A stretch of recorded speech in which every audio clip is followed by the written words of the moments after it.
बच्चों में जो तरीके बता रहा हूँ ना, these are the shortcut method only. ये मान लो कि इससे ज्यादा आसान तरीका नहीं होगा, इसको मैं एकदम शॉर्टेस्ट तरीके में बताने की कोशिश कर रहा हूँ। ठीक है, सुनो मेरी बात ध्यान से।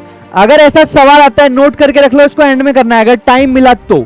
इतने में तुम बायो के 10-15 सवाल कर दोगे। ठीक है, ये भी 4 नंबर का है, वो 4 × 10 मिला के 40 हो जाएंगे। बट तुम सोचो अगर मुझे बल्ब को जलाना है तो बस इलेक्ट्रॉन का फ्लो ही तो चाहिए, चाहे इधर जाए कोई फर्क पड़ता है क्या? ये ऐसा नहीं है कि तुम्हें अंदर से दिमाग से फील आएगी, है ना, सॉल्व करने पड़ेंगे सवाल। प्लस अपने पास इतना टाइम नहीं है फील लेने के लिए। ठीक है, जैसे मैकेनिक्स में फिर भी फील आ सकती है, यानी कि जब तुम माइका इसके अंदर लगा दोगे तो वीसी की वैल्यू कम हो जाएगी। Wow, very logical. हेलो बच्चों, वेलकम बैक टू द प्रचंड नीट सीरीज। आज हम करने वाले हैं ऑल्टरनेटिंग करंट। ठीक है, ऑल्टरनेटिंग करंट में से एक आध सवाल आ जाते हैं ना, इंपॉर्टेंट चैप्टर है उस हिसाब से, सिंपल चैप्टर है, फॉर्मूला बेस्ड है काफी हद तक, है ना। सो अच्छे से इसको करेंगे जैसे अपन अब तक करते हुए आ रहे हैं। ठीक है, चलिए स्टार्ट करते हैं। थोड़ी सी थ्योरी के साथ मैंने यहाँ पे स्टार्टिंग की है बच्चों। हल्का सा मैं तुम्हें फटाफट से बता देता हूं क्या क्या होता है इस चैप्टर में मेनली। तो अगर मैं एसी सोर्स के साथ रेसिस्टर को कनेक्ट करता हूं तो करंट होता है आई नॉट, क्योंकि इसमें जो रेसिस्टेंस है वो है आर, तो आई नॉट होगा वी नॉट बाय आर। अगर आई आर एम एस निकालना है तो V R M S upon R होगा। ठीक है, तो अगर जो एसी सोर्स है which is V naught sine omega t, तो मेरा जो करंट होगा वो I naught sine omega t होगा, मतलब सेम फेस में होगा। करंट और potential drop across R same phase में होगा। ठीक है, आई नॉट निकालना है तो V naught by R, I R M S निकालना है तो V R M S upon R. ठीक है क्या, और पावर का फॉर्मूला होगा एवरेज पावर का I R M S square into R. ठीक है, अच्छा अगर मैं रेसिस्टेंस की जगह कैपेसिटर कनेक्ट कर दूं तो एक तरीके से ये समझ लो कि इस बार जो सर्किट का रेसिस्टेंस होगा वो होगा XC, और XC की वैल्यू होगी 1/ωc। ठीक है, इसको मैं रेसिस्टेंस बोल रहा हूं ताकि तुम्हें समझ में आ जाए। अब जैसे पहले I naught V naught by R था, इस बार I naught V naught by XC होगा, I R M S V R M S upon XC होगा। ठीक है, यहां पे आई होगा I naught sine omega t plus π/2। तो देखो C for capacitor, C for current, C for capacitor, C for current, तो उस केस में π/2 आगे होता है। तो करंट कैपेसिटर वाले केस में π/2 आगे होता है, एवरेज पावर 0 होती है। तो करंट को मैं जनरली एक्स एक्सिस पे बनाता हूं, तो करंट आगे है मतलब VC पीछे है। ठीक है, नेक्स्ट केस में देखो इस बार मैंने इंडक्टर लगाया, तो इस बार सर्किट का जो रेसिस्टेंस है वो है XL यानी कि ω/L। तो IRMS होगा VRMS अपॉन XL और I नॉट होगा V नॉट बाय XL। ठीक है, बस यहाँ पे ध्यान रखनी है कि I is equal to I naught sine omega t minus π/2 होगा, क्योंकि इस बार इंडक्टर है। तो इस बार यहाँ पे प्लस π/2 था, यहाँ पे माइनस π/2 होगा, एवरेज पावर फिर से 0 होगा। तो अगर करंट यहाँ है, करंट पीछे है, तो VL ऊपर होगा। सही है, अगर मैं इन तीनों को एक साथ सीरीज में लगा दूं तो पूरे सर्किट का जो रेसिस्टेंस होगा, इंपेडेंस बोलते हैं, वो सब छोड़ो, तो Z क्या होगा XL माइनस XC का स्क्वायर प्लस R स्क्वायर का अंडर रूट। ठीक है, तो इस बार मेरे सर्किट का रेसिस्टेंस है बच्चों Z। ठीक है, तो सोचो logically I R M S क्या होगा, आई आर एम एस होगा V R M S upon Z, I naught होगा वी नॉट बाय Z। ठीक है क्या, अच्छा सिमिलरली है कुछ फॉर्मूले हैं जो तुम्हें पता होने चाहिए। आगे बढ़ते हैं, सवालों की शुरुआत करते हैं बच्चों। चलिए बच्चों, पॉज करो सॉल्व करो, पॉज करो सॉल्व करो, you know the rules. The peak value of AC source is equal to, भाई देखो वी आर एम एस क्या होता है, वी नॉट बाय √2, तो वी नॉट क्या हो जाएगा √2 into V R M S.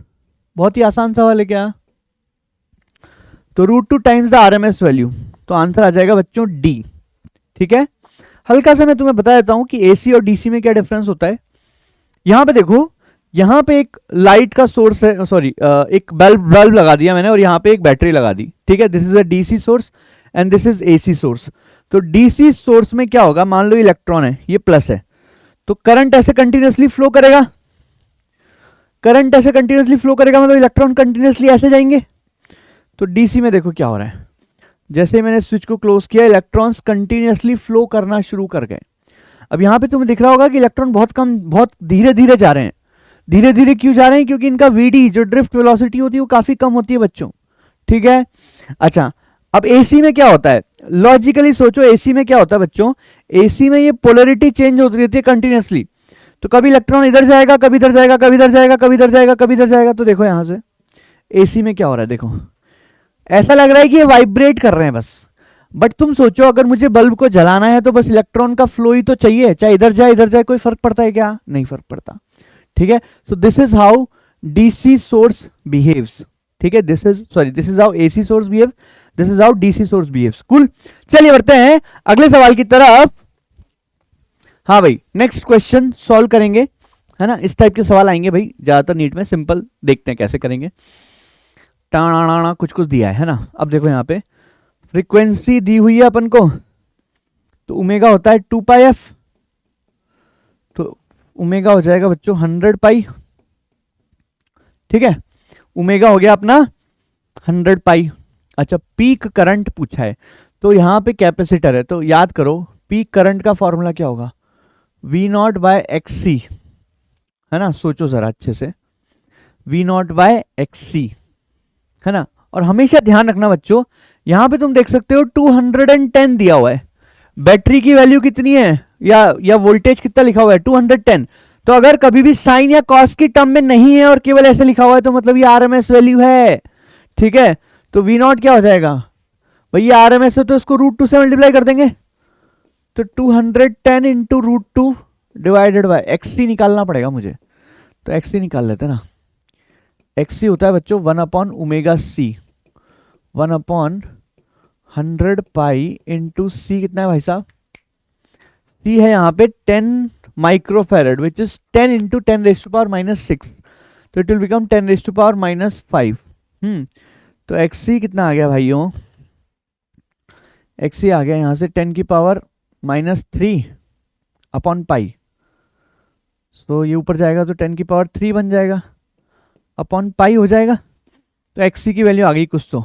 ठीक है, तो ये आ गई एक्ससी की वैल्यू, इसको यहाँ पुट कर दें तो 210 इंटू √2। ठीक है, तो 210 इंटू 1.4 डिवाइड बाय एक्ससी कितना है 10⁻³ अपॉन पाई, तो पाई ऊपर चला जाएगा तो 3.14।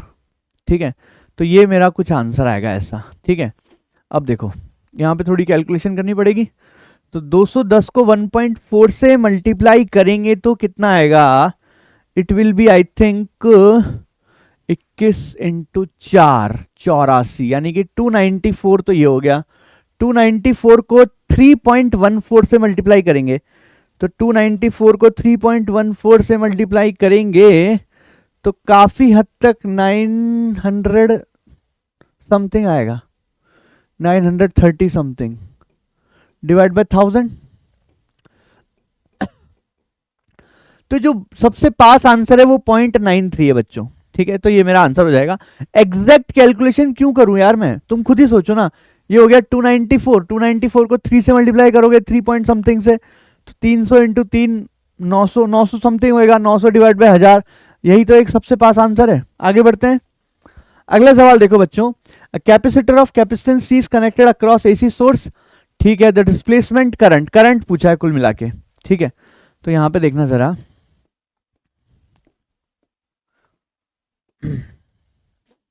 यह है V naught sine omega t और यह है कैपेसिटेंस, है ना। करंट पूछा है, तो करंट कितना होता है यार, करंट की वैल्यू क्या होती है यार, करंट होता है बच्चों I naught sine omega t plus π/2। भाई C for current, C for capacitor, तो π/2 बढ़ जाता है वो। ठीक है, और आई नॉट क्या होता है, आई नॉट होता है बच्चों V naught by X C, तो ये V naught by X C cos omega t हो गया, क्योंकि sine omega t plus π/2 cos होता है। अब एक्स सी क्या होता है 1 अपॉन ओमेगा सी, तो ऊपर जाएगा तो V naught omega C cos omega t, तो ये मेरा करंट आ गया बच्चों। ठीक है, तो डिस्प्लेसमेंट करंट और नॉर्मल जो करंट होता है कंडक्शन करंट सेम होते हैं, तो मेरी वैल्यू आ जाएगी इतनी। चेक करो कौन सा ऑप्शन फिट बैठ रहा है, साइन कॉस साइन, ये आ रहा है भाई, D option is correct.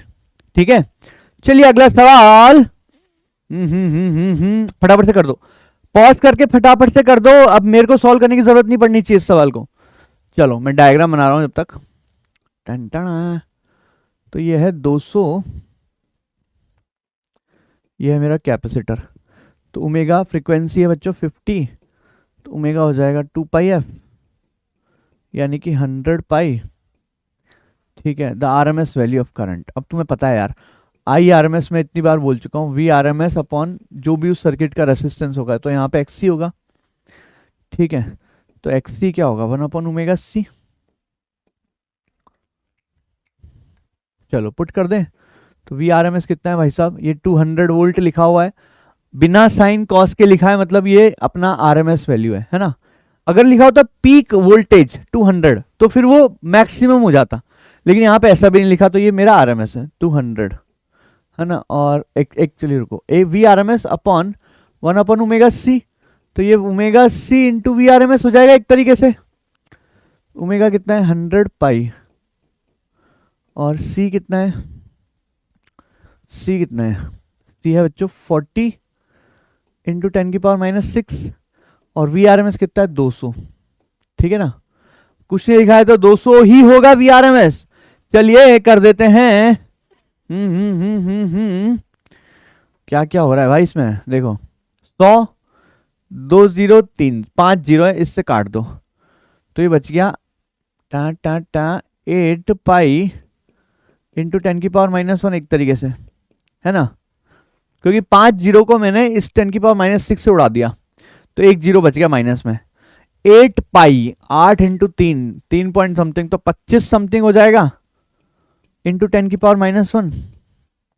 Option देखो, तो 2.5 एम्पियर आ जाएगा बच्चों। क्यों एग्जैक्ट सॉल्व करना है, आगे बढ़ते हैं। क्लियर है, कोई टफ सवाल नहीं था, जो अपन ने कॉन्सेप्ट बताया तुम्हें फर्स्ट पेज पे, काफी हद तक उसी से सवाल हो जा रहे हैं।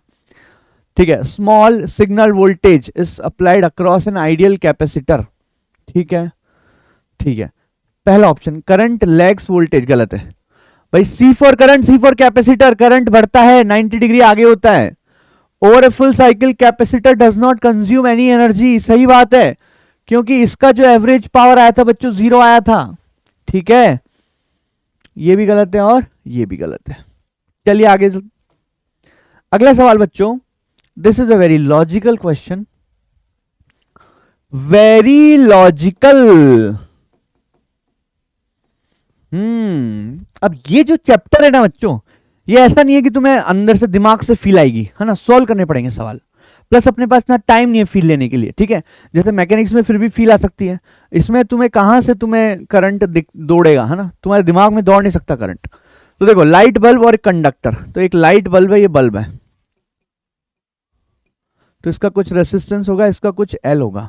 ठीक है, इंडक्टर है, connected to AC source through की टिक टिक टिक कीज क्लोज, ठीक है ठीक है, ग्लो ऑफ द बल्ब, है ना। तो बल्ब देखो, बल्ब ज्यादा ग्लो तब करेगा जब करंट ज्यादा होगा। ठीक है, तो मोर करंट मोर ग्लो। ठीक है, अब देखो यहां पे क्या बोल रहा है कि इसके अंदर में एक आयरन रॉड घुसा रहा हूं, किसके अंदर, इंडक्टर के अंदर। अब इंडक्टेंस का फॉर्मूला होता है बच्चों, जितना मुझे याद आ रहा है, μ0n² समथिंग लाइक दैट होता है। ठीक है, अब अगर मैं इसके अंदर आयरन रॉड घुसा दूंगा, आयरन काइंड ऑफ काफी ज्यादा स्ट्रॉन्ग मैग्नेटिक सब्सटेंस है, फेरोमैग्नेटिक है वैसे तो इसकी L की वैल्यू क्या हो जाएगी, μ0 इंटू μr n² Al हो जाएगी, यानी कि L इंक्रीज कर रहा है भाई, आयरन रॉड के घुसाने की वजह से L इंक्रीज कर रहा है। ठीक है, L इंक्रीज कर गया तो XL क्या होता है, XL होता है ω/L, यानी कि ω/L भी, XL भी बढ़ जाएगा। अच्छा, अब इस पूरे सर्किट का Z क्या होगा, इस पूरे सर्किट का Z होगा XL² प्लस R² का अंडर रूट। भाई Z का फॉर्मूला क्या होता है, इंपेडेंस का फॉर्मूला होता है XL माइनस XC का स्क्वायर प्लस R² का अंडर रूट। तो यहाँ पे XC तो है नहीं, तो XL² प्लस R² का अंडर रूट हो जाएगा। तो अगर XL बढ़ गया तो Z भी बढ़ जाएगा, और Z बढ़ गया। अब करंट क्या होता है यार, करंट होता है VRMS अपॉन Z। तो अगर Z बढ़ गया, क्योंकि XL बढ़ गया तो Z भी बढ़ गया, Z बढ़ गया तो करंट क्या हो जाएगा, करंट डिक्रीज कर जाएगा, और करंट अगर डिक्रीज कर गया तो glow of bulb will decrease. टन बढ़िया सवाल था ये, this is a good question. अच्छे से देखना भाई, कहीं भी कोई भी कंफ्यूजन है पूछ सकते हो तुम कमेंट में। अगला सवाल आ रहा है आपकी स्क्रीन पर, चलिए कीजिए पॉज और सॉल्व कीजिए इसको। A resistance R draws power P1 connected to AC source. ठीक है, तो पावर P, भाई P का फॉर्मूला होता है बच्चों IRMS स्क्वायर इंटू R। ये एक सिंपल सा फॉर्मूला है अपने पास, ठीक है, ओके, है ना। If the inductance is now placed in series with resistance such that impedance of circuit becomes Z, the power drawn will be. ठीक है, तो ये हो गया मेरा इनिशियल केस, है ना। अब व्हेन इंडक्टर इज कनेक्टेड,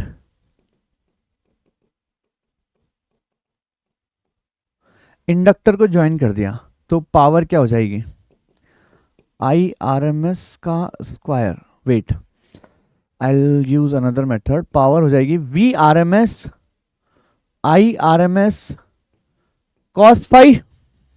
ठीक है, अब देखो जरा, तो पावर क्या होता है VRMS इंटू IRMS क्या होता है VRMS अपॉन Z, और cos फाई होता है R बाई Z।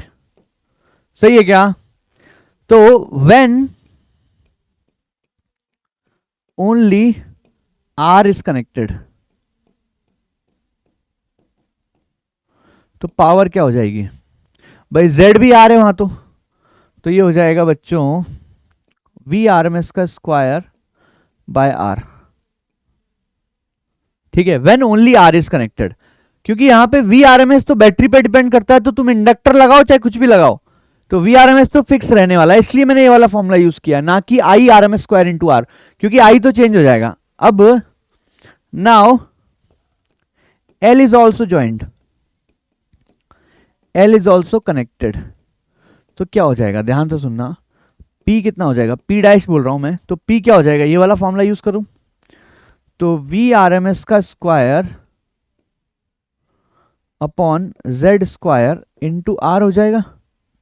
ठीक है, अब देखो जैसे ही तुम इंडक्टर लगा दोगे तो Z क्या हो जाएगा, Z हो जाएगा XL square plus R square का अंडर रूट, तो कुल मिला के Z चेंज हो रहा है।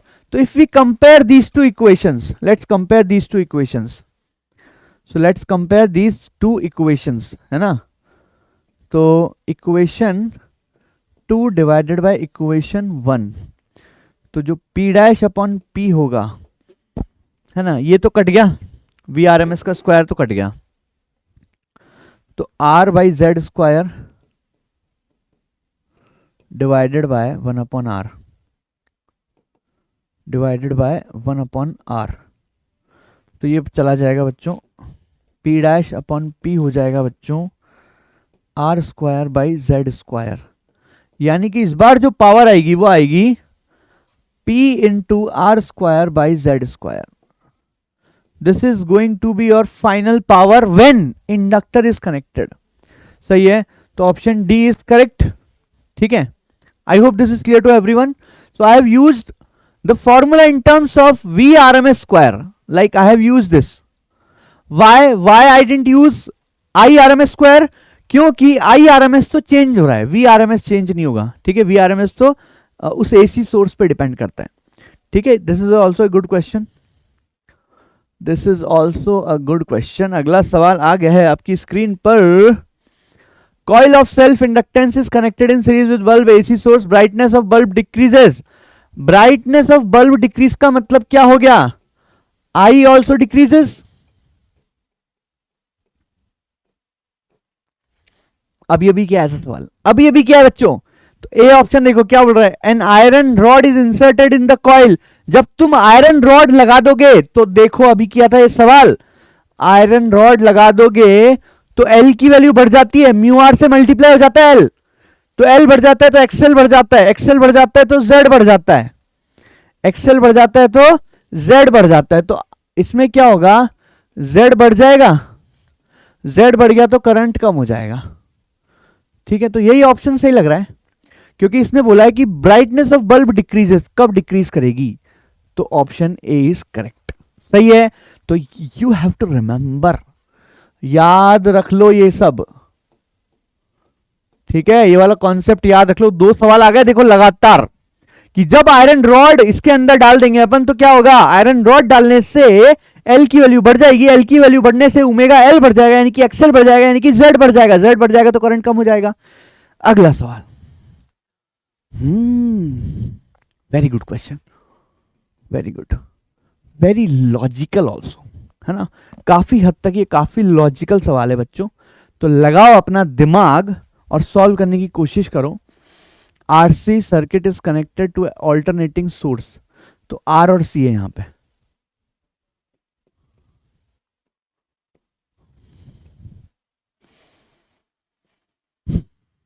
ठीक है, ठीक है, ठीक है, ठीक है। तो यहां पे देखो दो केस है, when capacitor is air filled and the second case is when capacitor is mica field. तो माइका क्या है, एक तरीके से डाइलेक्ट्रिक है, तो डाइलेक्ट्रिक लगा दोगे तो कैपेसिटेंस बढ़ जाएगा। अब ये पूछ रहा है कि current through resistor is I and voltage across capacitor is V, तो इसके अक्रॉस कैपेसिटर वोल्टेज कितना है वी, तो पूछा है कि वी ए ज्यादा होगा, ये सब चीजें पूछिए, करते हैं सॉल्व इसको, है ना, ध्यान से समझना। तो देखो Z क्या होगा, पहले तो XC क्या होगा, XC होगा 1/ओमेगा C, ठीक है, और यहां पे केवल ये दोनों हैं, तो Z हो जाएगा XC का स्क्वायर प्लस R स्क्वायर का अंडर रूट। समझना इस चीज को, है ना। तो देखो जब, देखो केस बी में क्या हो रहा है कि जब मैं कैपेसिटेंस के अंदर डाइलेक्ट्रिक लगा देता हूं, तो केस बी में क्या हो रहा है, केस बी में क्या हो रहा है कि कैपेसिटेंस तो बढ़ रहा है, क्योंकि कैपेसिटेंस जो है के टाइम्स हो जाता है, कैपेसिटेंस बढ़ गया तो एक्सी कम हो गया, देखो यहां पे एक्सी कम हो गया, एक्सी कम हो गया तो जेड कम हो गया, जेड कम हो गया तो करंट बढ़ गया। देख रहे हो तुम कितना लॉजिकल सी बात है कि जब तुम माइका लगा दोगे उसके अंदर, तो यानी कि डाइलेक्ट्रिक लगा दोगे तो कैपेसिटेंस बढ़ जाता है, कैपेसिटेंस बढ़ेगा तो इनवर्स रिलेशन है, तो एक्सी कम होगा, एक्सी कम होगा तो जेड कम होगा, जेड कम होगा तो आई बढ़ेगा, क्योंकि जेड इज द सर्किट का रेसिस्टेंस, तो आई बढ़ चुका है, आई बढ़ गया, आई बढ़ गया, आई बढ़ गया। देखो जरा अब क्या करें, आई बढ़ चुका है। अब देखो वी आर क्या होता है,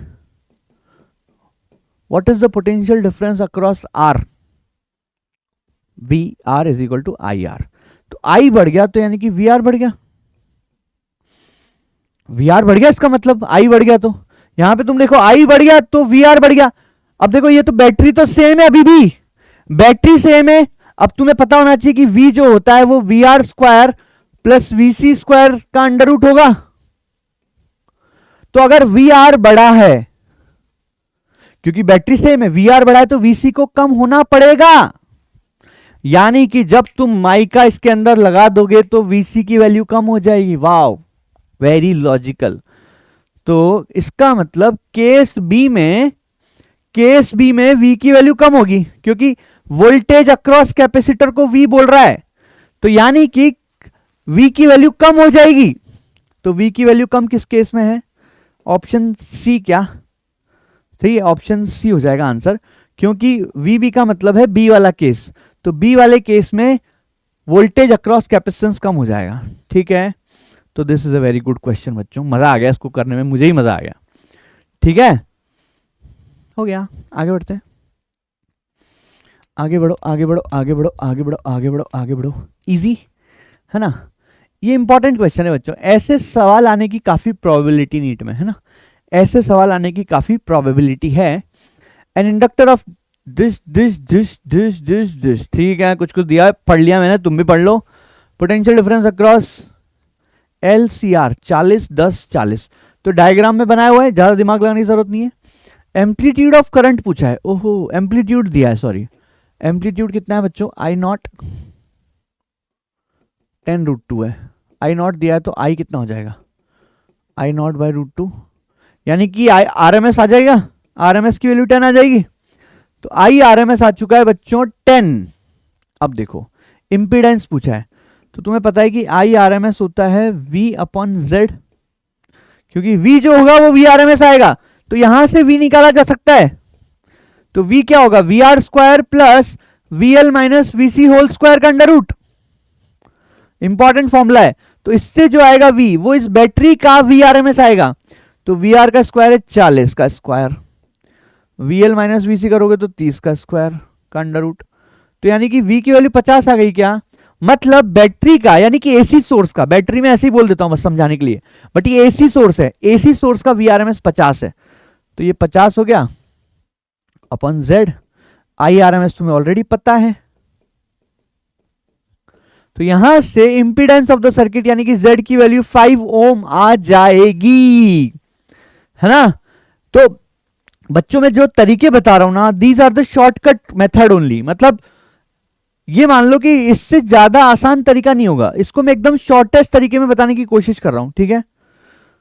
कई सवाल तो ऐसे ही जिसमें कुछ कर ही नहीं सकते, कैलकुलेशन करनी ही पड़ेगी तो पड़ेगी। अगला सवाल देखते हैं। Figure shows a circuit that contains 3 identical resistor, R की वैल्यू है बच्चों कितनी 9, ठीक है। एल दिया है 2 मिली हेनरी, कोई बात नहीं, एंड आइडियल बैटरी। ओहो, इस बार एसी का एसी का नहीं है सवाल, ये सवाल डीसी का है, मतलब एलआर सर्किट का सवाल है ये। एलआर सर्किट मतलब डीसी सोर्स के साथ एल और आर कनेक्टेड है बच्चों, डीसी सोर्स के साथ एल और आर कनेक्टेड है। The current through the battery just after the switch is closed. पता होना चाहिए तुम्हें ये बात कि t इक्वल टू 0 पे इंडक्टर जो है ना, इंडक्टर एक तरीके से ब्रोकन वायर की तरह बिहेव करता है। L इज ब्रोकन वायर, पता है क्या। अरे यार t इक्वल टू 0 पे एकदम से करंट आएगा और इंडक्टर का काम हो रहा है, इंडक्टर का काम ये है कि एकदम से फ्लक्स चेंज को बर्दाश्त नहीं कर सकता वो, तो एकदम से करंट को आने नहीं देगा। इसका मतलब जहां भी L कनेक्टेड है वहां से करंट नहीं जाएगा, तो जहां जहां भी L कनेक्टेड है उस सर्किट को तोड़ दो, क्योंकि इसमें से करंट नहीं जाएगा, इसमें से करंट नहीं जाएगा। तो क्या बनेगा अपने पास,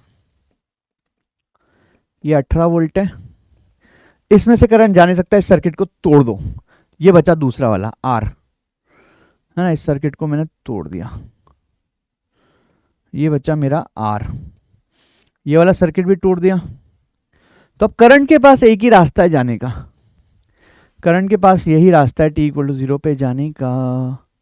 तो करंट कितना हो जाएगा भाई, 18 वोल्ट की बैटरी, एक रेसिस्टेंस है बस, तो 18 डिवाइड बाय 9, 2 एम्पियर। क्या ऑप्शन बी आएगा बच्चों, ठीक है, ये तुम्हें पता होना चाहिए था।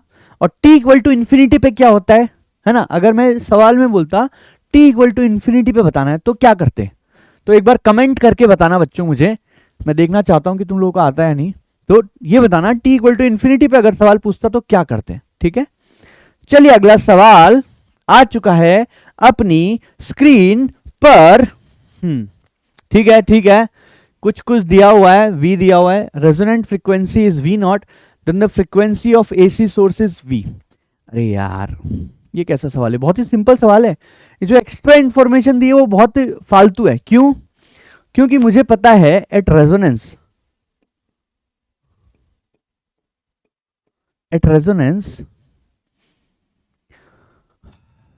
Omega is equal to omega naught, और इसकी वैल्यू होती है बच्चों 1/√LC,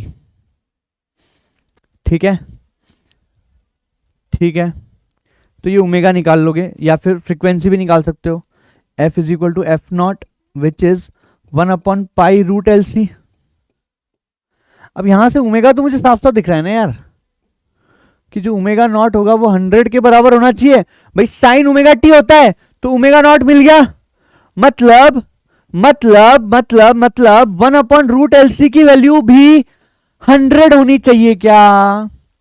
तो अगर मेरे को ओमेगा नॉट की वैल्यू पता चल गई तो फ्रीक्वेंसी क्या होगी, फ्रीक्वेंसी होती है बच्चों ओमेगा नॉट अपॉन 2π, तो फ्रीक्वेंसी हो जाएगी मेरी 100/2π यानी कि 50/π। तो this is my resonant frequency.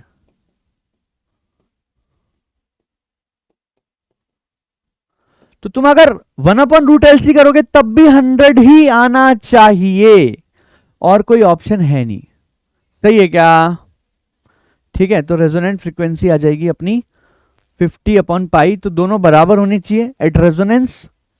Eight resonance frequency of source is equal to this much, ठीक है।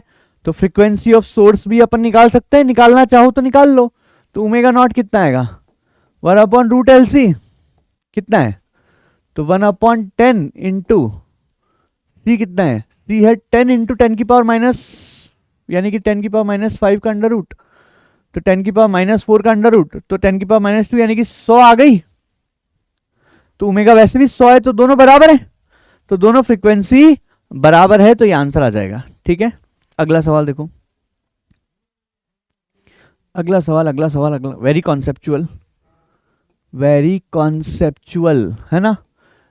ये सवाल देखो, वेरी कॉन्सेप्चुअल सवाल है बच्चों, अच्छे से समझने की कोशिश करेंगे। चलो लगाते हैं दिमाग थोड़ा सा। A series LCR is connected to AC source, ठीक है, L is remove from the circuit, L को हटा दिया गया है, मतलब इस बार केवल C और R हैं। ठीक है, the phase difference between current and voltage is π/3। इसका मतलब समझ रहे हो क्या तुम? इसका मतलब ये है बच्चों,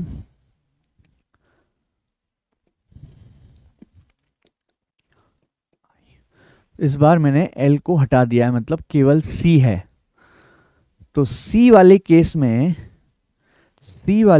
में VC नीचे होता है, तो जो V आएगा नेट वो इधर आएगा, तो 10φ कितना होगा, 10φ कितना होगा बच्चों, 10φ होगा बच्चों VC/VR। ठीक है, सही है, और ये हो जाएगा बच्चों 10π/3 इज इक्वल टू VC/VR। क्या ये बात समझ में आई कि भाई क्योंकि L हटा दिया गया है, मतलब इसमें कैपेसिटर है, और कैपेसिटर वाले केस में करंट आगे होता है, तो करंट यहाँ पे आगे होगा और VC यहाँ पीछे होगा और V यहाँ कहीं होगा। ठीक है, तो V और I के बीच का जो डिफरेंस है, फेज डिफरेंस, वो दिया हुआ है π/3, तो 10π/3 VC/VR हो जाएगा। आगे पढ़ते हैं। If instead C is remove from the circuit, okay, तो इस बार L की जगह मैंने C हटा दिया, तो इस बार कौन कौन है, इस बार L और R बचे, तो L और R अगर बचे तो I इधर आएगा, VR इधर आएगा, VL ऊपर आएगा, और सवाल में बोला है कि phase difference is again π/3 between current and voltage.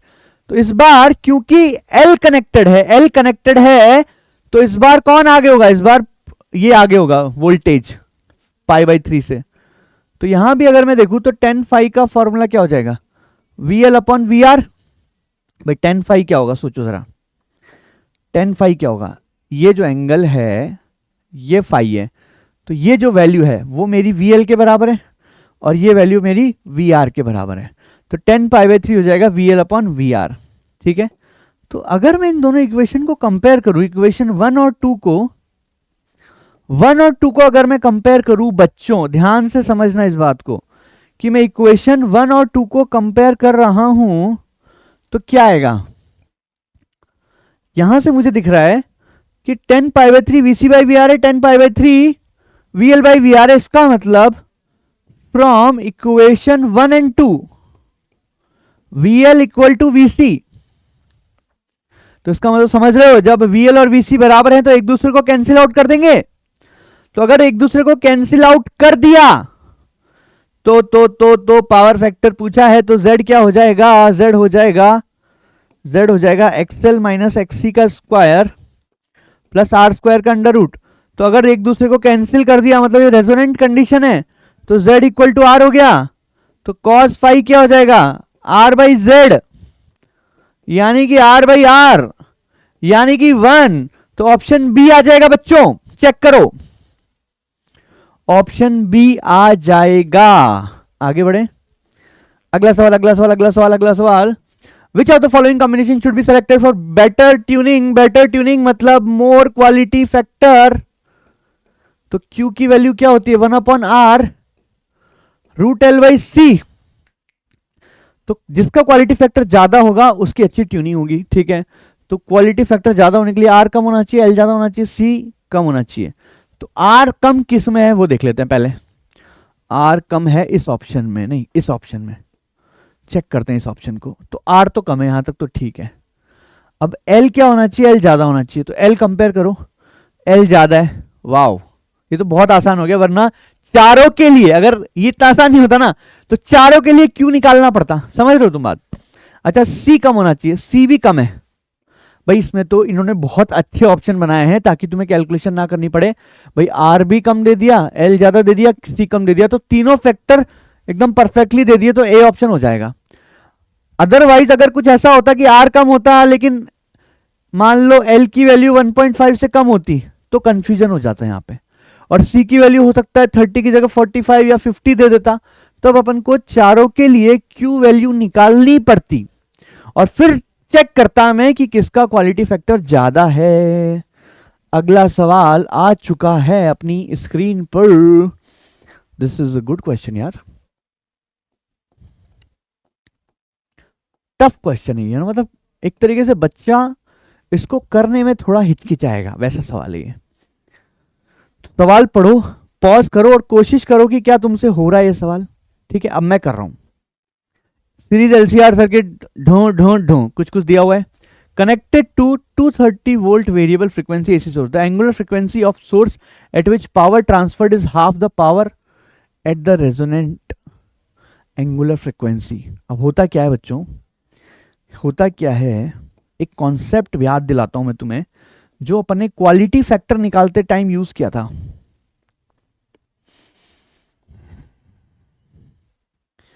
तो यहां पे देखो बच्चों, ग्राफ है बच्चों किसका, यहां पे अगर मैं देखूं ओमेगा वर्सेस करंट का ग्राफ है। तुम्हें पता है कि एक जो रेजोनेंट फ्रीक्वेंसी होती है ओमेगा नॉट, वहां पे करंट मैक्सिमम होता है ना। अब तुम्हें पता होना चाहिए कि हाफ पावर के लिए power is directly proportional to I square. तो ये जो करंट होगा ये आई नॉट है, मान लो आई मैक्स, तो आधी पावर के लिए जो करंट होना चाहिए वो I max by root two होना चाहिए। तो I max by root two कहां पे होगा, यहां कहीं मान लू क्या भाई, समझ रहे हो क्या भाई, power is directly proportional to I square, तो पावर आधा हो गया, मतलब करंट जो है I max by root two होगा। तो I max by root two, ध्यान से सुनना, इसको ये याद रखना है क्या तरीका है, बहुत शानदार तरीका बता रहा हूं।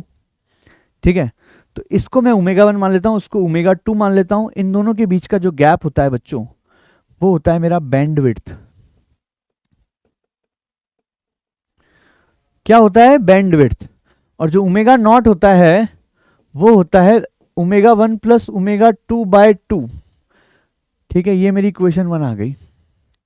और ओमेगा नॉट तो मुझे पता ही है यार, 1 अपॉन रूट एल सी, क्या फटाफट से निकालो, omega naught 1 upon root L C, तो 1 upon root L L L L L 5 C C C C 80 into 10 की पावर माइनस 6, वाओ 80 इंटू 10 की पावर माइनस 6।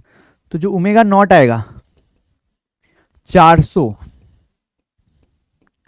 इंटू 10 की पावर माइनस 6 का स्क्वायर रूट, वाओ, तो 400 का हो गया 20, ये हो गया 10 की पावर माइनस 3, ये ऊपर जाएगा तो 1000 डिवाइड बाय 20 यानी कि 50।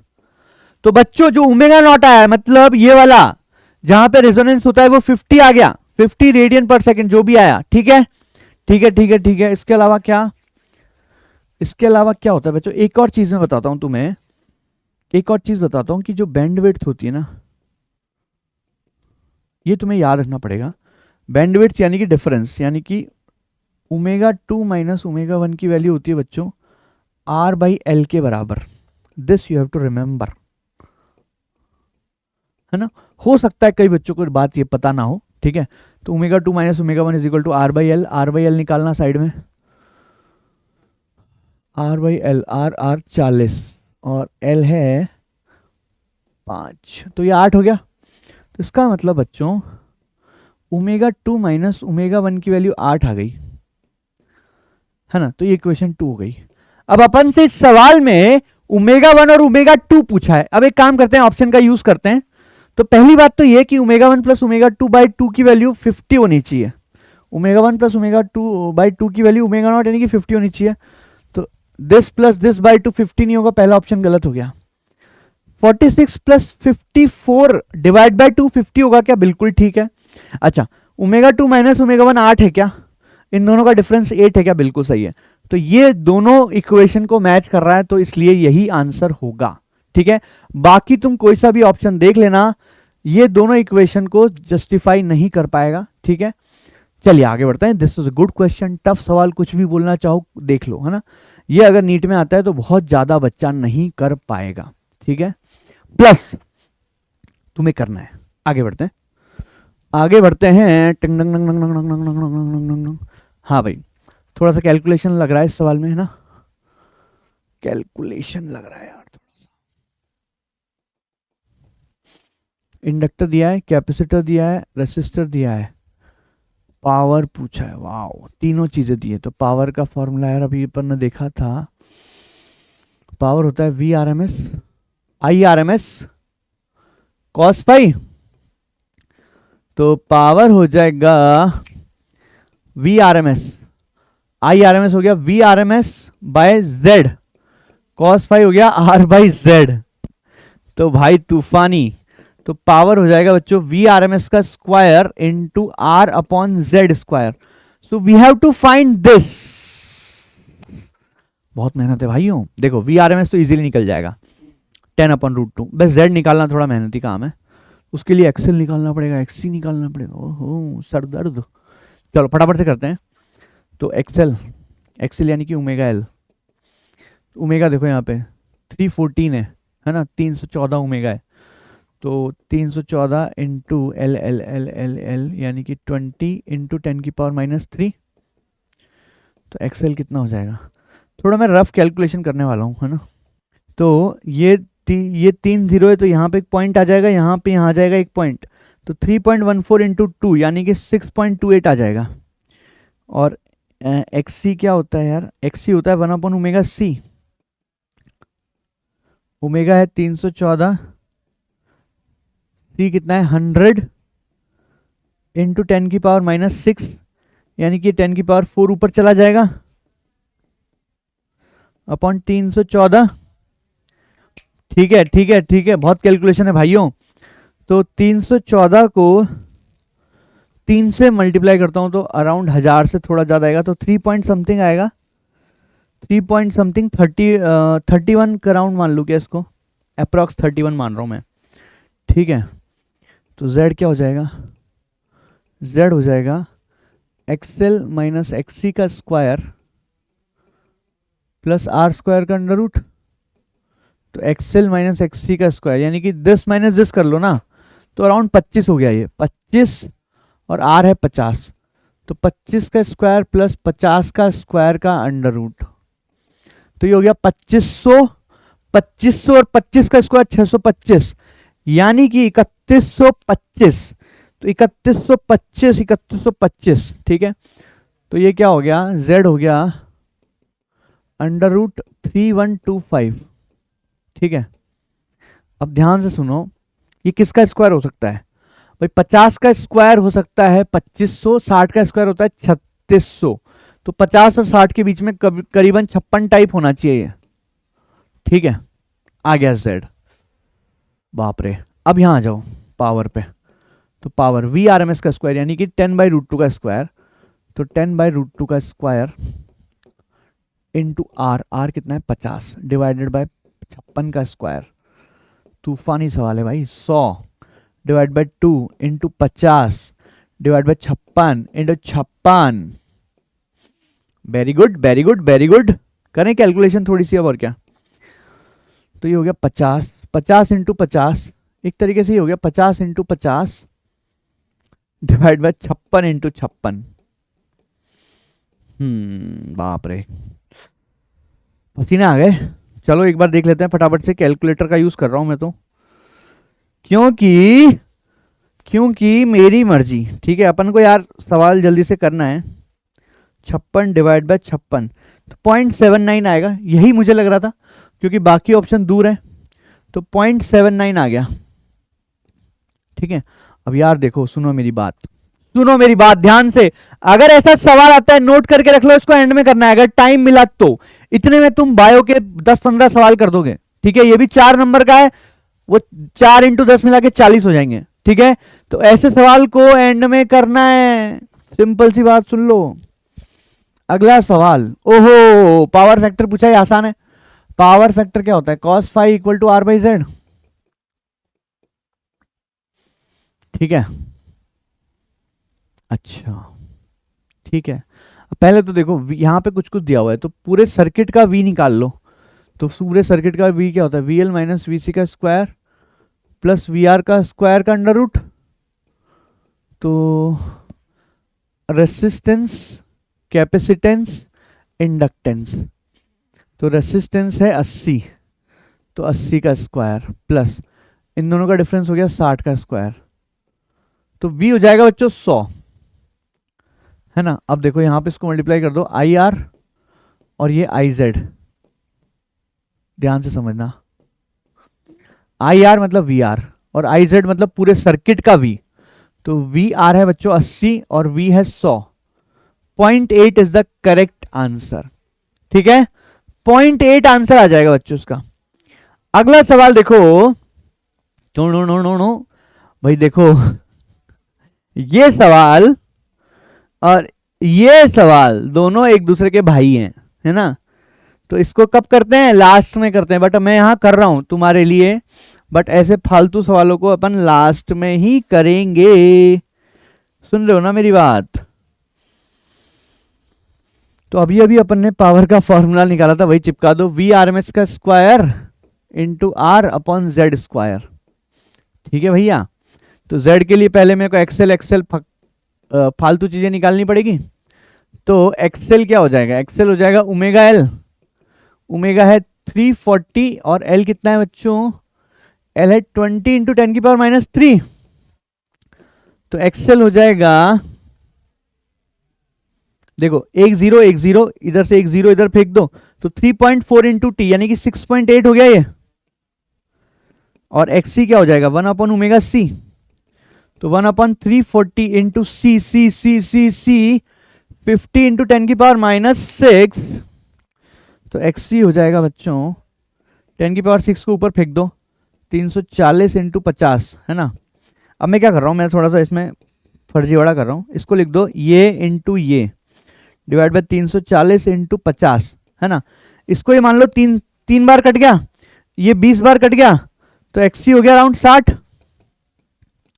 अरे अपन को रफ कैलकुलेशन करनी है यार, अपन को एग्जैक्ट कैलकुलेशन नहीं करनी है, ध्यान से सुनना, ठीक है। क्या तुम कहो तो मैं कैलकुलेटर यूज कर लूं, बट क्यों करें, अपन को तो एग्जाम में आ सकता है ना ये सवाल।